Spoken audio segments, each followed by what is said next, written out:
Wesh YouTube, comment vas-tu? Je te retrouve aujourd'hui dans une vidéo où on va encore s'amuser avec la lumière puisqu'il y a du soleil. On se plaint pas, on a du soleil pour une fois, mais il y a des nuages, du soleil, des nuages, enfin bref, on va faire comme on peut. Si tu ne me suis pas sur Instagram, tu as vu que je n'avais pas posté de vidéo le week-end dernier étant donné que j'ai fait comme tout le monde et que je suis tombée malade. Et du coup, je te propose aujourd'hui la vidéo que j'avais prévue pour la semaine dernière parce que je me suis dit que c'était plus simple que juste je décale mon planning de vidéo plutôt que je le chamboule dans tous les sens et on va faire du coup une petite vidéo. Aujourd'hui, on va faire un point sur mes sagas en cours. Enfin, pas que d'ailleurs, parce qu'il y a des sagas terminées. Bref, tu vas voir, on va faire un point. On va commencer avec les sagas que j'ai terminées en 2024, ce qui devrait aller assez vite puisque je n'en ai terminé que 3, alors que...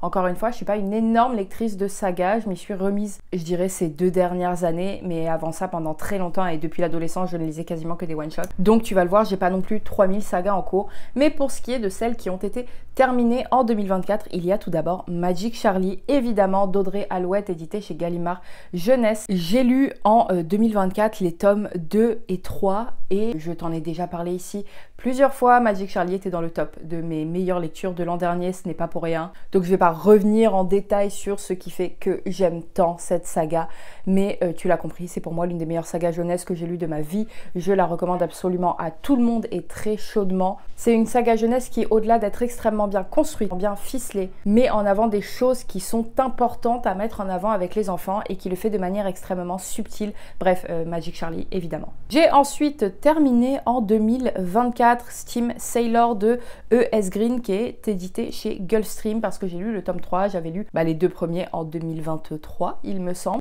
Excellente là aussi, saga jeunesse, jeune ado, je crois que c'est un peu plus la cible, je crois que c'est un poil plus vieux que Magic Charlie. Brièvement, c'est l'histoire de 2 mondes, le bas monde et le haut monde qui ont été fracturés et séparés à la suite de la chute des alchimistes qui est advenue il y a bien longtemps. On fait la rencontre de la petite Prudence qui habite le bas monde et qui, à la suite d'une attaque de pirates, se fait capturer par ces 10 pirates qui très rapidement ont envie de la jeter par-dessus bord. Ce sont des pirates de l'air, enfin ce sont des bateaux qui volent dans mes souvenirs. Et Prudence, qui vivait déjà en paria dans le bas monde, étant donné qu'elle voit l'avenir, ce qui n'est absolument pas bien vu, va finir par trouver sa place à bord de ce navire où on va accepter de la garder puisque Prudence s'est soignée et que c'est plutôt utile à ces pirates qui passent leur temps à se castagner. C'était une excellente saga qui, à mon sens, n'a quasiment aucun défaut. Les personnages sont attachants, l'univers est bien construit, on n'en fait pas des caisses, on ne le complique pas et on ne l'alourdit pas outre mesure. J'ai passé vraiment un très agréable moment avec Steam Sailors.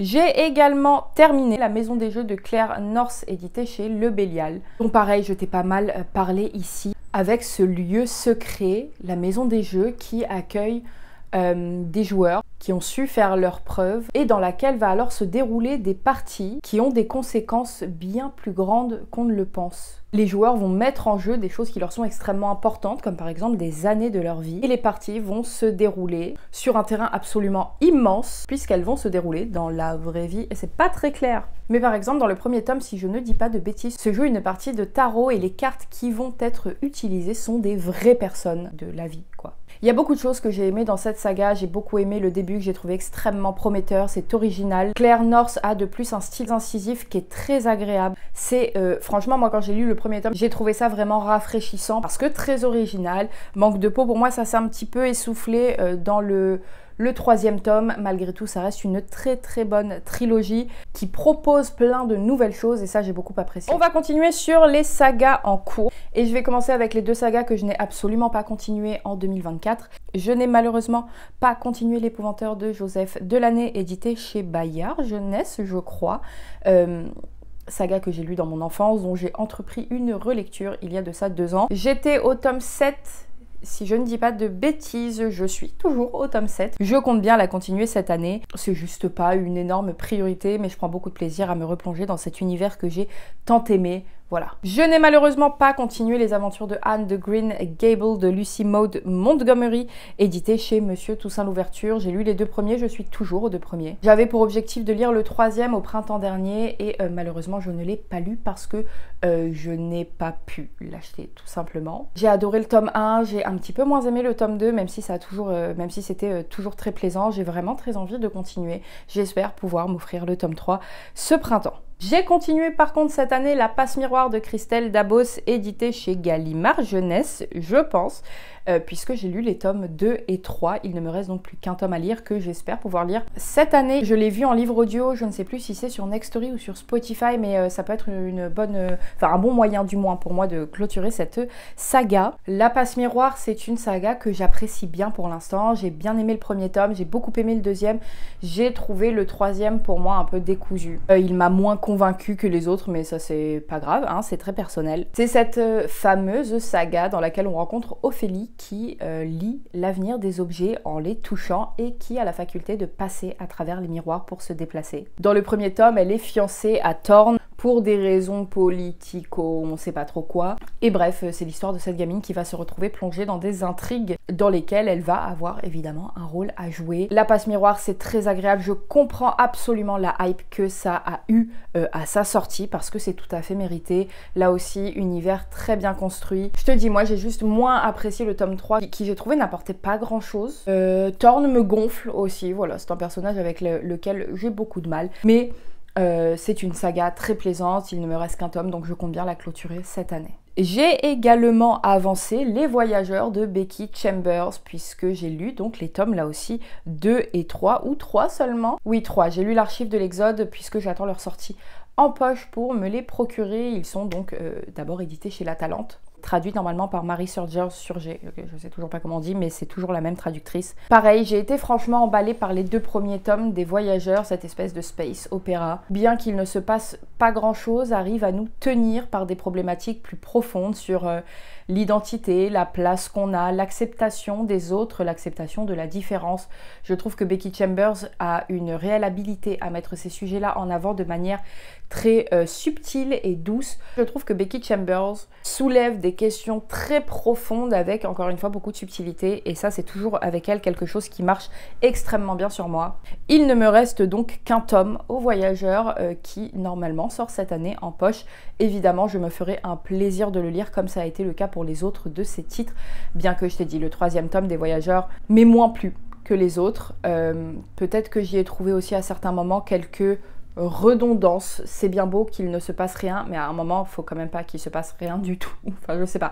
Je sais qu'il y a beaucoup de gens qui ont adoré ce tome. Moi, il a moins fonctionné. C'est peut-être aussi juste une question de moment. C'était pas le bon moment pour moi. Mais du coup, voilà, j'ai quand même très hâte de clôturer cette épopée. J'ai également continué les Annales du Disque Monde de Terry Pratchett, traduit par Patrick Couton. Édité premièrement chez La Talente et j'ai lu cette année les tomes 2 et 3. Encore une fois, les Annales du Disque Monde, moi je choisis de les lire par ordre de parution et on verra bien où ça me mène. J'ai extrêmement hâte de continuer. Je suis totalement fan pour l'instant de cette parodie de fantasy. J'ai trouvé les 2 premiers tomes bien plus loufoques que le 3e, mais les personnages sont tellement intelligents, l'univers il est complètement barré et pourtant il est cohérent. C'est franchement drôle. Et moi, il faut le faire pour que je trouve un texte vraiment drôle, mais là, c'est le cas. J'ai extrêmement hâte de continuer les Annales du Disque Monde et il faut simplement que je mette la main dessus. Autre saga en cours et que j'ai avancé cette année, c'est bien évidemment Les Archives de Rochard de Brandon Sanderson, que moi je lis également au livre de poche. J'ai lu les tomes 2 et 3, donc j'ai lu la 2e partie de La Voix des Rois et la première partie du Livre des Radieux. Pareil, je ne vais pas en parler pendant très longtemps parce que j'en parle, j'ai l'impression, un petit peu tout le temps. Il était également dans mes meilleures lectures de l'année 2024 et c'est une saga que je trouve absolument extraordinaire pour plein de raisons. Je revis à travers elle cette sensation que j'avais gamine quand je lisais des sagas et que j'avais envie de les dévorer et de les enchaîner. Là, c'est exactement ce que ça me fait. J'adore, j'adore, j'adore. Je compte continuer. Évidemment, cette année, Les Archives de Rochard, j'aimerais beaucoup terminer le Livre des Radieux et commencer Justicière. Je me paume un peu parfois, mais je crois que c'est ça les titres. Et voilà, juste Les Archives de Rochard, quel énorme banger. En 2024, j'ai commencé 3 sagas qui du coup rentrent dans mes sagas en cours. Il y a tout d'abord le cycle de la Tour de Garde édité aux Forges de Vulcain, écrit à 4 mains par Claire Duvivier et Guillaume Chamanadjian, donc capitale du Nord et capitale du Sud. Pareil, dont je t'ai beaucoup parlé, dont on a été nombreuses et nombreux à parler sur YouTube parce que quelle excellente saga. J'ai lu Pour l'instant, les 2 premiers tomes de Capitale du Sud ainsi que les 2 premiers de Capitale du Nord. J'ai avec moi le 3e et dernier tome de Capitale du Sud et on attend avec mon copain la sortie du 3e tome de Capitale du Nord en poche. Je répète beaucoup les mêmes mots là. Et j'ai franchement hâte d'avoir la conclusion de tout ça parce que pour l'instant, c'est une très très bonne découverte. J'adore, je l'ai dit ici à plusieurs reprises, mais le fait que ce soit écrit à 4 mains, j'adore le fait que ce soit le même univers mais avec des identités stylistiques fortes et qui en plus collent très bien aux 2 histoires. Je trouve ça absolument génial. J'adore cette proposition tout simplement. J'ai également commencé cette année Palace de Marine Carteron, donc j'ai lu les tomes 1 et 2, il me reste le 3e, qui est en fait globalement l'histoire de ce qui a mené à la guerre de Troie. C'est une lecture dont je t'ai déjà parlé ici, mais je pense que je reviendrai plus en détail quand je l'aurai terminé. Il ne me reste qu'un tome, c'est une trilogie. C'est édité chez Rouergue, pardon, je ne l'ai pas dit. Palace, c'est juste extraordinaire. C'est l'une des meilleures réécritures mythologiques que j'ai lues de ma vie. La plume de Marine Carteron est d'une puissance folle. Elle entrecoupe son texte de chants comme l'aurait fait Homère. On suit différents personnages de différentes, j'ai pas envie de dire classes sociales parce que bon, les divinités, même plus une classe sociale quoi, mais de différents rangs, on va dire, de la société, ce qui nous permet d'avoir une réelle mise en abîme des situations. C'est intelligent, c'est percutant, c'est relativement jeunesse, mais pour moi c'est absolument pas à mettre entre les mains d'un jeune public parce qu'il y a des réelles scènes de violence vraiment qui sont mises en avant. J'adore le fait qu'elle mette principalement en avant les personnages féminins de cette histoire. J'aime le fait qu'elle dénonce avec autant de brutalité la violence quasi gratuite en fait, qui n'est là presque que pour les divertir de certaines divinités. J'aime tout ce que ça dit derrière du pouvoir, de l'autorité. Je trouve que c'est un bijou Palace et j'ai très très hâte de terminer cette trilogie. La dernière saga commencée dernièrement, oui je mets ça dans les sagas, c'est Les Rougon-Macquart de Zola, puisque j'ai lu La Fortune des Rougon, donc le premier tome par ordre de parution. Alors oui, ils peuvent se lire indépendamment. Moi, étant donné que j'ai envie de les traverser et de les vivre vraiment comme une saga, eh bien, je les place là. Je n'ai lu donc que le premier volume. J'ai absolument hâte de continuer. La suite, je l'ai déjà dit, mais je pense encore tellement à ces personnages, j'ai adoré, c'est absolument ma zone de confort, donc ça ne m'étonne pas que j'ai adoré cette première rencontre, mais en tout cas j'ai très hâte de continuer. Et puis ça clairement on va pas la finir cette année parce que j'ai je sais pas combien de tomes devant les yeux. Il y a 2 sagas que je suis sûre de commencer en 2025 puisque les premiers tomes sont dans ma bibliothèque. C'est tout d'abord Les Rois Maudits de Maurice Druon. J'ai eu l'intégrale à Noël. Je pense me jeter sur le premier tome parce que j'ai juste trop hâte. Une saga, une fresque historique, moi c'est absolument mon truc, tu le sais, donc forcément bah voilà, j'ai hyper hâte de commencer Les Rois Maudits. J'ai également mis la main l'autre jour c'est vraiment hier, hein, sur, ah bah celui-là pour le coup je l'ai sous les yeux, Véridienne, donc les récits du demi-loup de Chloé Chevalier, édité chez Les Moutons Électriques, qui malheureusement ferme. J'ai été très attristée, je pense comme beaucoup, par l'annonce de la fermeture de cette maison d'édition. Toujours est-il que Lucie en avait pas mal parlé sur sa chaîne. J'ai mis la main hier dessus d'occasion pour 3 €, je l'ai embarqué. Et on va finir cette vidéo en parlant des quelques sagas que j'ai vraiment très envie d'entamer cette année. Je ne sais pas si je le ferai, mais en tout cas celles qui me font vraiment envie. 99% de ces sagas, c'est encore une fois à cause / grâce à Lucie de la chaîne Lucie a lu, qui lit beaucoup de sagas et qui me donne tout le temps envie d'en commencer. J'ai très envie de lire la trilogie, je crois que c'est une trilogie, Xénogénosis d'Octavia E. Butler, qui est éditée il me semble au Diable Vauvert. J'ai très envie de découvrir le travail d'Octavia Butler, cette trilogie me donne tellement envie. Moi, dès qu'on me parle de sujets de société, de mise en avant des inégalités et de dénonciation justement de ces inégalités-là, je suis absolument partante. Je crois que c'est vraiment des thèmes qui habitent Octavia Butler et j'ai trop hâte de découvrir son œuvre et vraiment cette trilogie me donne extrêmement envie. J'ai également mis Swan Song, qui est en 2 tomes, édité chez Monsieur Toussaint Louverture, écrit par Robert McCammon, qui est une histoire un peu d'horreur. Je me dis que pour l'automne prochain ça pourrait être très sympa.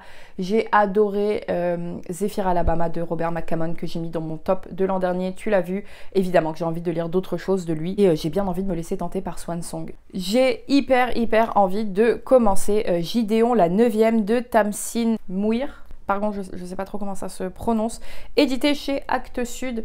Lucie en a parlé, je crois que je l'ai vu aussi pas mal passer sur les chaînes de Marion ou encore de Cécilia. Il me donne très envie, je ne sais quasiment rien de l'histoire, mais ça me parle. Et il est fort probable, si j'arrive à mettre la main dessus, que je commence. Et alors, je veux absolument cette année me lancer dans l'œuvre de Robin Hobb. J'hésite beaucoup entre l'Assassin Royal et les Aventuriers de la Mer. C'est quelque chose que j'aimerais beaucoup faire en lecture commune avec mon mec. Et voilà, je veux absolument découvrir l'œuvre de Robin Hobb, étant donné que j'avais très peur de me lancer dans les archives de Rochard et dans cette fantaisie adulte très développée. Au final, j'adore. Donc je me dis, bah pourquoi ne pas continuer tout simplement. Donc Robin Hobb, c'est une évidence quoi. N'hésite pas à me dire, toi, si tu as lu les 2 sagas, ou même ne serait-ce que l'une, celle que tu me conseilles le plus, mais en tout cas, je veux absolument commencer ça cette année. Écoute, je crois qu'on a fait le tour. Je reviendrai du coup l'an prochain, je pense, si je suis toujours là, pour refaire un point sur mes sagas en cours. De toute façon, tu devrais le voir passer dans mes avis lecture au fil de l'année. Comme d'habitude, n'hésite pas à me dire si tu as lu certaines de ces sagas, où tu en es, toi, quelles sont les sagas que tu as envie de terminer cette année ou dans lesquelles tu as envie de te lancer. Je voulais faire une petite parenthèse, te dire que je m'essaie au format court en ce moment sur TikTok et Insta. Je suis quand même plus à l'aise sur Instagram, hein, je suis un peu une boomer avec TikTok. Mais toujours est-il que si ça t'intéresse de voir des formats courts entre les vidéos, je vais essayer d'être plus régulière là-dessus, donc n'hésite pas à venir me rejoindre sur Instagram et TikTok. J'espère que tu as passé un bon moment en ma compagnie. Pardon de ne pas avoir été là la semaine dernière. Je te retrouve de toute façon la semaine prochaine normalement pour un update lecture. Et d'ici la prochaine fois, prends bien soin de toi.